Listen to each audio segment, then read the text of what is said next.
Ladies and gentlemen, how are you? Today, I want us to learn about financial literacy simplified. And my topic for today is a very juicy one: making money work for you. It is always our desire to have a point where you don't have to work. You have activities that generate you revenue. You have seen somebody who during the day is just enjoying life and their bills get paid. Other people work from 6 a.m. to 9 p.m. and they are barely able to meet their bills. So what should be done to make these people, or if you are not having money working for you, what should you do to make it work for you? If you have read a book by Robert Kiyosaki, Rich Dad, Poor Dad, he talks about his two dads. The poor dad is his biological dad, who was highly educated but would not be able to meet bills. Kiyosaki says that when he passed on, the family was left with bills to pay. The other dad is the rich dad who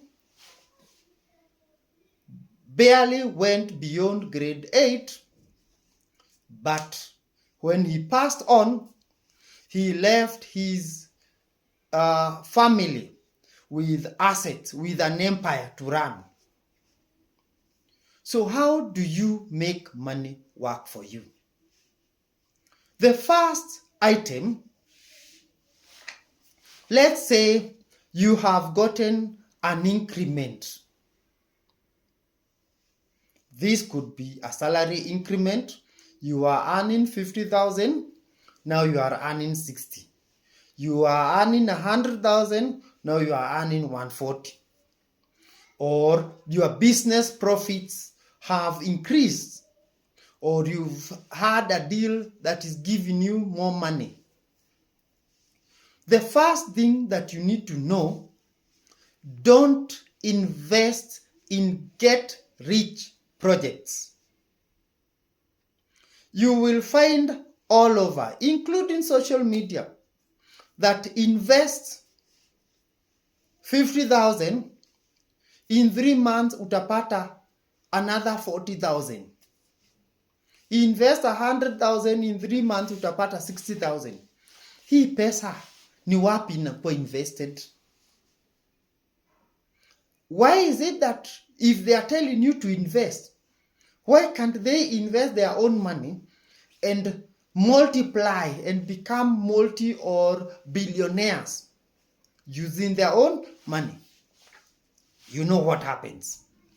The second item, you need to understand about your expenses. Expenses here, that 50,000 that you earn, how do you use that 50,000?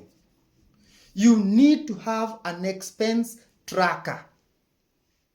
This can be a simple Excel sheet. It can even be a piece of paper where you record, I've spent this and this and this and this. By end of the day or end of the month, you will be able to know, how much do I spend on basic things? How much do I spend on luxuries? How much do I save for emergencies? How much do I spend on investments? So this increment in your income, or this bonus that you've gotten, you can be able to know, if I spend this and this and this, now I can be able to invest here and there. The next item, you need to understand small basics of financial literacy.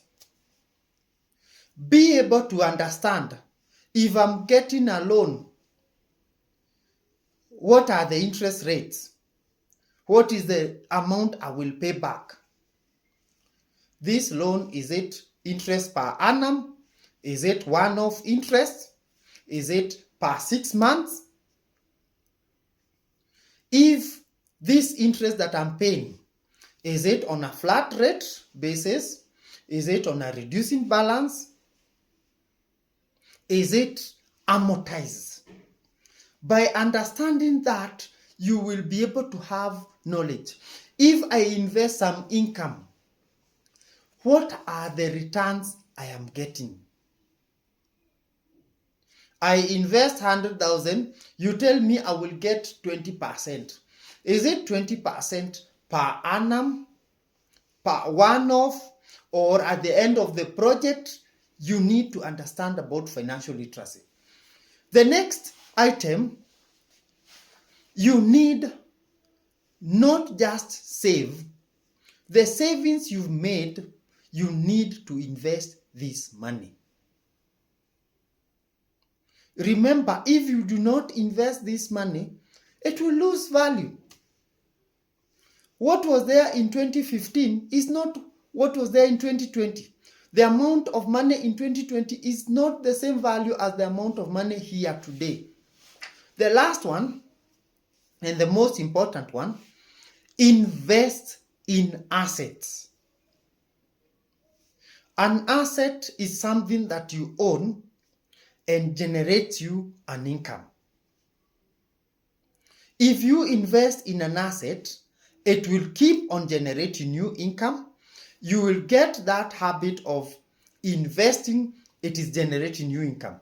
You invest in project A, gives you some income. Project B gives you some income. Project C, over time, you will find the income that you are getting from this project is way, way more than even your salary or your main business.